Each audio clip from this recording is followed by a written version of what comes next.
नमस्कार दोस्तों, TP insights में आपका स्वागत है। आज की वीडियो में हम बात करेंगे एसबीआई जनरल हेल्थ इंश्योरेंस के बारे में।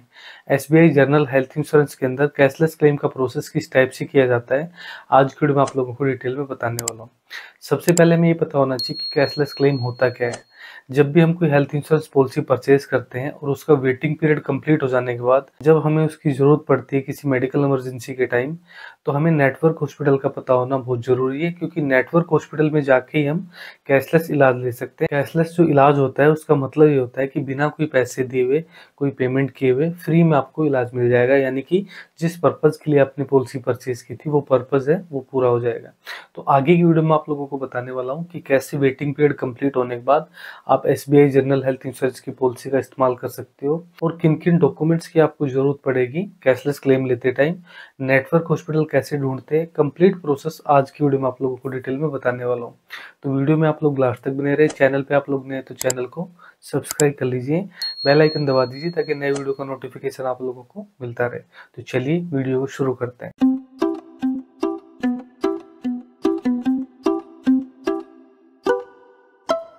जब भी हम कोई एसबीआई जनरल हेल्थ इंश्योरेंस की पॉलिसी परचेज करते हैं, तो सबसे पहले हमें ये पता होना चाहिए कि हमारी पॉलिसी इंडिविजुअल पॉलिसी है या फिर ग्रुप पॉलिसी है, यानी कॉर्पोरेट पॉलिसी है। इंडिविजुअल पॉलिसी का मतलब होता है वो पॉलिसी जो हम किसी एजेंट से परचेज करते हैं या फिर कोई ऑनलाइन पोर्टल है या फिर डायरेक्ट एसबीआई जनरल की वेबसाइट से हमने पॉलिसी परचेज की है।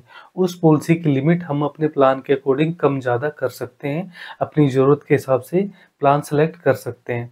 उसको इंडिविजुअल पॉलिसी बोलते हैं। दूसरी होती है कॉर्पोरेट पॉलिसी। कॉर्पोरेट पॉलिसी मिलती है हमें कॉर्पोरेट की तरफ से, यानी किसी प्राइवेट संस्था में अगर हम जॉब करते हैं तो वहाँ का जो एम्प्लॉयर है, यानी कि वहाँ का जो मालिक है, वो हमें पॉलिसी प्रोवाइड करता है, हमारी फैमिली के लिए भी और अपने एम्प्लॉय के लिए भी।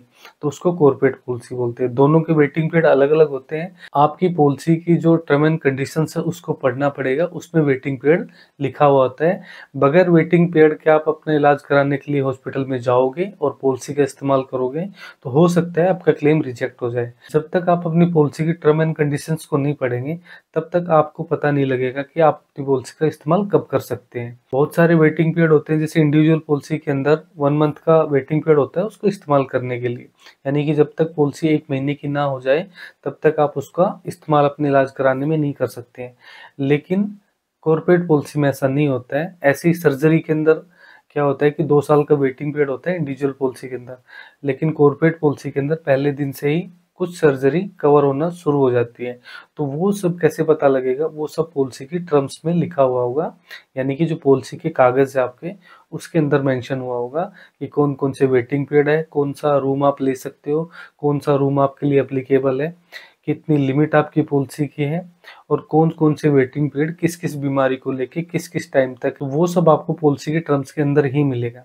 अब बात आती है पॉलिसी का वेटिंग पीरियड कंप्लीट हो गया और कोई मेडिकल इमरजेंसी हो गई, अब आपको अपना हेल्थ कार्ड इस्तेमाल करना है किसी हॉस्पिटल में। तो सबसे पहले आपको ये पता होना चाहिए कि आपका जो हेल्थ कार्ड है वो किस हॉस्पिटल में चल पाएगा, यानी कि आपको नेटवर्क हॉस्पिटल का पता होना बहुत ज़रूरी है। नेटवर्क हॉस्पिटल क्या होता है? सभी इंश्योरेंस कंपनी या जो टीपी होते हैं उनका एक नेटवर्क बना हुआ होता है। उस नेटवर्क के अंदर बहुत सारे हॉस्पिटल जुड़े हुए होते हैं। तो आपके नज़दीक में जो भी बड़े हॉस्पिटल हैं या अच्छे हॉस्पिटल हैं, उसमें आपको पता करना है कि वो हॉस्पिटल एसबीआई जनरल से जुड़ा हुआ हॉस्पिटल है या नहीं है, यानी कि एसबीआई जनरल के नेटवर्क लिस्ट में वो हॉस्पिटल है या नहीं है। तो वो कैसे पता लगेगा? उसके लिए आपको एसबीआई जनरल की वेबसाइट पे जाना है और नेटवर्क हॉस्पिटल की लिस्ट को ढूँढना है, अपना स्टेट सेलेक्ट करना है, डिस्ट्रिक्ट सेलेक्ट करनी है, पिन कोड सेलेक्ट करना है, सिटी सेलेक्ट करनी है।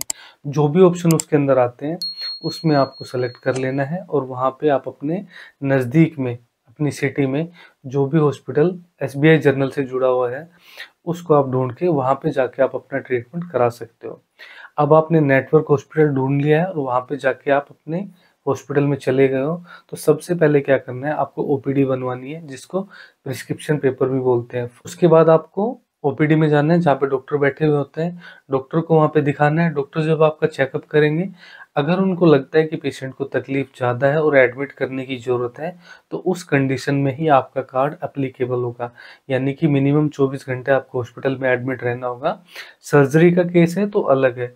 लेकिन अगर नॉर्मली आपको अगर एडमिट करेंगे तो मिनिमम 24 घंटे होना हॉस्पिटल में बहुत ज़रूरी है। 24 घंटे से ज़्यादा अगर ट्रीटमेंट आपका चलेगा तो ही आप अपने हेल्थ कार्ड का इस्तेमाल कर पाओगे। जब डॉक्टर आपको एडवाइस करेगा कि आपको एडमिट होने की ज़रूरत है, तो आपको करना क्या है, हॉस्पिटल के अंदर जैसे रिसेप्शन बनी होती है, उसी के पास में या फिर कहीं अलग से एक काउंटर बना हुआ होगा टीपीए का।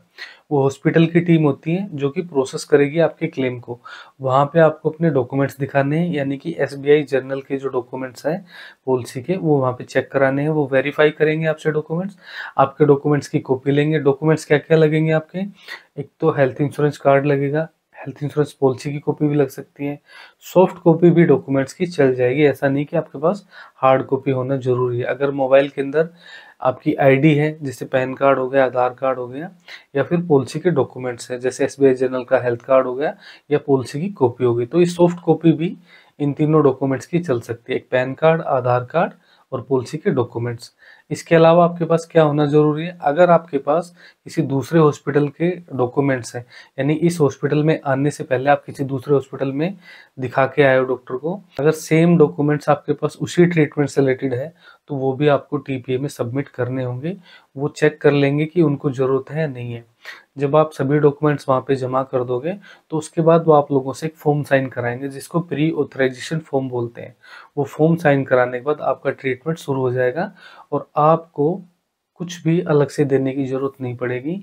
ये जो प्रोसेस है हॉस्पिटल की तरफ से किया जाएगा, यानी कि जो हॉस्पिटल के अंदर टीपीए की टीम है वो आपके डॉक्यूमेंट्स एसबीआई जर्नल के पास अप्रूवल के लिए भेजेगी, और वहाँ पे उनको लगता है कि पेशेंट की तकलीफ एक्चुअल है और इसको एडमिट होने की ज़रूरत है, तो वो आपके क्लेम का अप्रूवल दे देगी। यानी कि जो शुरुआती अप्रूवल आएगा उसको इनिशियल अप्रूवल बोलेंगे। उस फॉर्म के अंदर, यानी जो प्री ऑथराइजेशन फॉर्म पर जब आप साइन करोगे, उस फॉर्म के अंदर एक एस्टिमेट अमाउंट भेजा जाएगा आपके ट्रीटमेंट से रिलेटेड। एस्टिमेट अमाउंट क्या होता है, मान के चलो आप 3 दिन हॉस्पिटल में रहोगे, तो 3 दिन का रूम रेंट प्लस में डॉक्टर विजिट, यानी डॉक्टर का जो खर्चा है, साथ में मेडिसिन का और लैब टेस्ट का मोटा मोटी जो खर्चा होगा वो उसके अंदर भर दिया जाएगा। मान के चलो 15,000 रुपये 3 दिन का भर के भेज दिया हॉस्पिटल की तरफ से, लेकिन अप्रूवल आया उधर से 8,000 का, तो आपको घबराना नहीं है, क्योंकि जो शुरुआती अप्रूवल आएगा वो लमसम अमाउंट पास होके आएगा, और हॉस्पिटल की तरफ से जो 15,000 भर के भेजा जाएगा वो भी एक लमसम अमाउंट होता है, यानी कि अंदाजे वाला अमाउंट होता है। जब आपका ट्रीटमेंट कंप्लीट हो जाएगा तो हॉस्पिटल की तरफ से रिक्वेस्ट दोबारा से भेजी जाएगी फाइनल अप्रूवल के लिए, यानी कि जितना भी आपका खर्चा लगा है शुरू से लेके लास्ट तक, उसका एक फाइनल बिल बनेगा। उसमें जो भी खर्चा हुआ वो मेंशन किया जाएगा, साथ में डिस्चार्ज समरी लगेगी, और लैब टेस्ट मेडिसिन के जो भी बिल है वो स्कैन करके हॉस्पिटल का जो टीपी है वो वहाँ पे भेजेगा, यानी कि एसबीआई जर्नल के पास। और उस टाइम जो अप्रूवल आएगा डिस्चार्ज के टाइम पे वो फाइनल होगा। उसके अंदर कुछ डिडक्शन भी हो सकती है, जैसे नॉन पेबल्स आइटम की, जिनको कंज्यूमेबल्स गुड्स भी बोलते हैं, और कुछ डिडक्शन हो सकती है को पेमेंट की, जैसे टोटल बिल है उसका कुछ परसेंट आपको को पेमेंट करनी पड़ सकती है। कुछ पॉलिसी के अंदर होती है, कुछ के अंदर नहीं होती है। ये आपको फाइनल अप्रूवल के टाइम पे पता लगेगा कि आपका क्लेम पूरा पास होके आया है या फिर कुछ उसमें डिडक्शन होके आई है। अगर कुछ गलत डिडक्शन होके आई है तो आप अपने कस्टमर केयर में बात कर सकते हो, या फिर अपने एजेंट या फिर कॉर्पोरेट पॉलिसी है तो अपने एचआर से कांटेक्ट करके हेल्प ले सकते हो। तो इस टाइप से आपका जो प्रोसेस है वो कंप्लीट हो जाएगा अप्रूवल आने के बाद। अप्रूवल आने के बाद आपको हॉस्पिटल से छुट्टी दे दी जाएगी और आपका जो कैशलेस का जो प्रोसेस है वो कंप्लीट हो जाएगा। तो आज की वीडियो में आप लोगों को बताया कि एसबीआई जनरल हेल्थ इंश्योरेंस के अंदर आप कैसे कैशलेस क्लेम ले सकते हो। कंप्लीट प्रोसेस मैंने आपको बता दिया है, अच्छे से आप समझ गए होंगे। फिर भी इस वीडियो को लेके आपके मन में कोई सवाल है तो आप मुझे कमेंट सेक्शन में लिख के पूछ सकते हो। इसके अलावा आपके हेल्थ इंश्योरेंस क्लेम के अंदर कोई क्वेरी है, उस क्वेरी से रिलेटेड भी आप लोग मुझसे सवाल जरूर पूछिए। इस वीडियो को ज़्यादा से ज़्यादा अपने दोस्तों के साथ शेयर कीजिए जितने भी एसबीआई जनरल हेल्थ इंश्योरेंस के पॉलिसी होल्डर है। तो आज की वीडियो में इतना। वीडियो अच्छी लगी तो वीडियो को लाइक कर दीजिए, चैनल को सब्सक्राइब कर लीजिए, बेल आइकन दबा दीजिए ताकि नए वीडियो का नोटिफिकेशन आप लोगों को मिलता रहे। तो आज की वीडियो में इतना ही, मिलते हैं नेक्स्ट वीडियो में, तब तक के लिए नमस्कार।